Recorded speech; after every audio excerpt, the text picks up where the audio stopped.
सतगुरु हमसु रीझ करि कहया एक प्रसंग, बरसा बादल प्रेम का भीज गया सब अंग। कबीर दास जी कहते हैं कि सतगुरु हमसु रीझ करि कहया एक प्रसंग। सतगुरु ने हमसे प्रसन्न होकर एक ऐसा प्रसंग कहा कि बरसा बादल प्रेम का भीज गया सब अंग, कि प्रेम रूपी बादल का वर्षा हुआ और हमारा सारा शरीर सारा अंग भीज गया। राम नाम के पट तरे देबे कौ कछु नाहि, क्या ले गुरु संतोषिए हौस रही मन माहि। राम नाम के पट तरे, राम नाम के अलावा, राम नाम के बदले में देने के लिए मेरे पास कुछ नहीं है। क्या ले गुरु संतोषिए, क्या लेकर गुरु संतोष करेंगे। हौस रही मन माहि, यही बातें मेरे मन में बार बार आ रही है। ज्ञान प्रकाश्या गुरु मिलया, सो जिन बिसरि जाय। जब गोविंद कृपा करी, तब गुरु मिलिया आय। ज्ञान के प्रकाश से गुरु मिले हैं, सो जिन बिसरि जाय। सो इसलिए आप उन्हें भूल मत जाना, क्योंकि जब भगवान की कृपा होती है तब गुरु मिलिया आए, तभी ऐसे गुरु की प्राप्ति होती है। माया दीपक नर पतंग, भ्रमि भ्रमि इवे पड़ंत। कहें कबीर गुरु ज्ञान थे, एक आध उबरंत।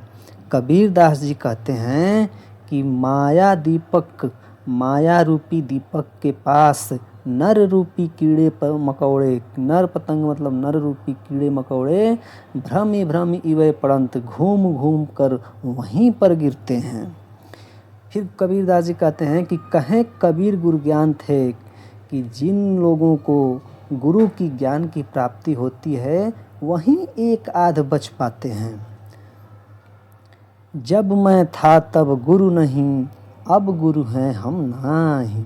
प्रेम गली अति साकरी, तामे दो न समाए। कबीर दास जी कहते हैं कि जब मैं था, जब मैं मतलब अहंकार, कि जब मेरे अंदर अहंकार था तब मेरे पास गुरु नहीं थे, अर्थात मुझे ज्ञान नहीं था। अब गुरु हैं, अब मेरे पास गुरु हैं, अब मुझे ज्ञान है, हम नाही मतलब अहंकार नहीं है। प्रेम गली अति साकरी, प्रेम की जो गली होती है वो इतनी पतली होती है कि तामे दो न समाए, कि उसमें दो कभी नहीं समा सकते, अर्थात दोनों को मिलकर एक होना पड़ेगा। भक्ति भजन हरि नाम है सॉरी भक्ति भजन हरि नाम है, दूजा दुख अपार। मनसा वाचा कर्मणा, कबीर सुमिरन सार। कबीर दास जी कहते हैं कि भगवान की भक्ति ही एक ऐसी नाव है जो तुम्हारी बेड़ा पार लगा सकती है। दूजा दुख अपार, दूसरा तो सब अपार दुख है। मनसा वाचा कर्मणा, इसलिए हे मनुष्य अपने मन से, वचन से, अपने कर्म से कबीर सुमिरन सार, भगवान की प्रार्थना करो, यही संसार का सार है। कबीर चित्त चमंकिया, चहुदिस लागी लाय। हरि सुमिरन हाथू घड़ा, बेगे लेहूं बुझाई। कबीर दास जी कहते हैं कि कबीर चित्त चमंकिया, कबीर दास जी कहते हैं कि हमारा हृदय चमक उठा है। चहुदिस लागी लाय, चारों दिशाओं में लाई मतलब कि आग लगी है, लालच की आग लगी है। ठीक है। हरि सुमिरन हाथू घड़ा, कबीर दास जी कहते हैं कि मेरे हाथों में भगवान के सुमिरन का एक ऐसा घड़ा है जिससे आप बेगे ले ही बुझाए, जिससे आप अपने अंदर के आग जो लगी है उसको तुरंत बुझा लीजिए। फिर से एक बार समझिए इसको। कबीर चित्त चमंकिया, कबीर दास जी कहते हैं कि मेरे अंदर जो ज्वाला है वह चमक उठी है। चहुदिस लागी लाय, और चारों दिशाओं में लालच की आग लगी हुई है। हरि सुमिरन हाथू घड़ा, मेरे हाथों में हरि के सुमिरन रूपी घड़ा है। बेगे ले बुझाए, जिससे आप तुरंत ही उस आग को बुझा लीजिए। आंसड़ियाँ झाई पड़ी पंथ निहार निहार, जी भड़ियाँ छाला पड़या राम पुकार पुकार। मेरी आँखों में झाई पड़ गई है पंथ निहार निहार, रास्ते को देखते देखते मेरी आँखों में झाइयाँ पड़ गई है, जी भड़ियाँ छाला पड़या, और मेरी जीभों में छाला पड़ गया है, घाव हो गए हैं।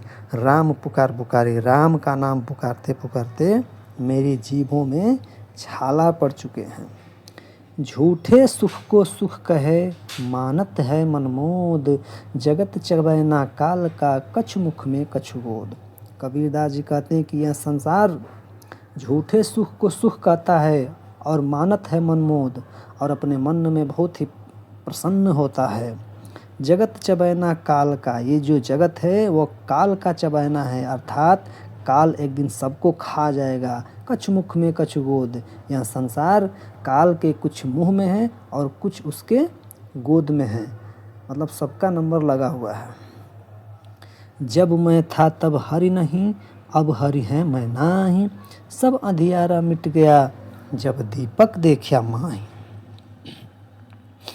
जब मैं था, मैं मतलब अहंकार, जब मेरे अंदर अहंकार था तब हरि नहीं, तब मुझे भगवान की प्राप्ति नहीं हुई। अब हरि हैं, अब मेरे पास भगवान है, मैं नहीं, मेरे अंदर अहंकार नहीं है। सब अंधियारा मिट गया जब दीपक देखा माही, जब मैंने दीपक को देखा तब मेरे अंदर का सारा अंधकार मिट गया। कबीर कहा गरबियो ऊंचे देखी आवास, काल परयु भुएं लोटड़ा ऊपरी जामे घास।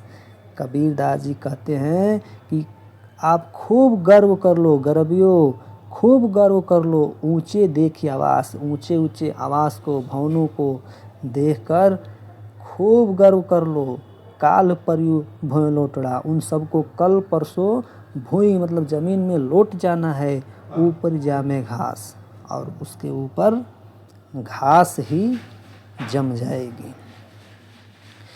यहूँ ऐसा संसार है जैसा सैंबल फूल, दिन दस के व्यवहार को झूठे रंग न भोल। कबीरदास जी कहते हैं कि यह ऐसा संसार है जैसा सैंबल का फूल, सैंबल का फूल जैसे 10 दिन के लिए आता है और गायब हो जाता है, वैसे ही दिन 10 के व्यवहार को, इस संसार के 10 दिन के व्यवहार के लिए आप इस संसार के झूठे रंग को भूल मत जाना। यह अवसर चेत्या नहीं पशु जो पाली दे, राम नाम जाड़या नहीं अंत पड़ी मुख खें। कबीरदास जी कहते हैं कि तुम इस अवसर पर अपने आप को चेते नहीं, अपने आप को जागृत नहीं किए। पशु जो पाली दे, और अपने शरीर को पशुओं की भांति पाला। राम नाम जाड़या नहीं, तुम राम नाम का जप नहीं किया, और अंत में तुम्हारे मुख में खें मिट्टी ही मिल जाना है, तुमको मिट्टी में ही मिल जाना है। आगे देखते हैं। यह तन कांचा कुंभ है, लिया फिरे था साथ, ढबका लागा फूट गया कछु न आया हाथ। कबीरदास जी कहते हैं कि यह तन कच्चे कुंभ, कच्चे घड़े के समान है, जिसे तुम साथ में लेकर फिरते हो, घूमते हो। ढबका लागा फूट गया, एक दिन ढबका लगेगा, एक दिन धक्का लगेगा और फूट जाएगा। कछु न आया हाथ, और तुम्हारे हाथों में कुछ भी नहीं आएगा। कबीर कहा गरबियो देही देखी सुरंग, बिछड़िया मिलबो नहीं ज्यों कांचली भुजंग। वाह, कबीरदास जी कहते हैं कि तुम खूब गर्व कर लो, खूब घमंड कर लो। देही देखी सुरंग, अपने देह की सुंदर रंग को देखकर खूब घमंड कर लो। बिछड़िया मिलबो नहीं, एक दिन तुमसे यह तन, यह शरीर बिछड़ जाएगा और कभी नहीं मिलेगा। ज्यों कांचली भुवंग मतलब कि जिस प्रकार भुवंग यानी कि सर्प से, कांचुली मतलब कि केंचुली, सर्प से केंचुली बिछड़कर उससे दोबारा कभी नहीं मिलती है, उसी प्रकार यह शरीर भी तुमसे बिछड़ जाएगा और कभी नहीं मिलेगा। तो बस इसका काव्यगत सौंदर्य और संदर्भ हम दूसरे वीडियो में बताएंगे।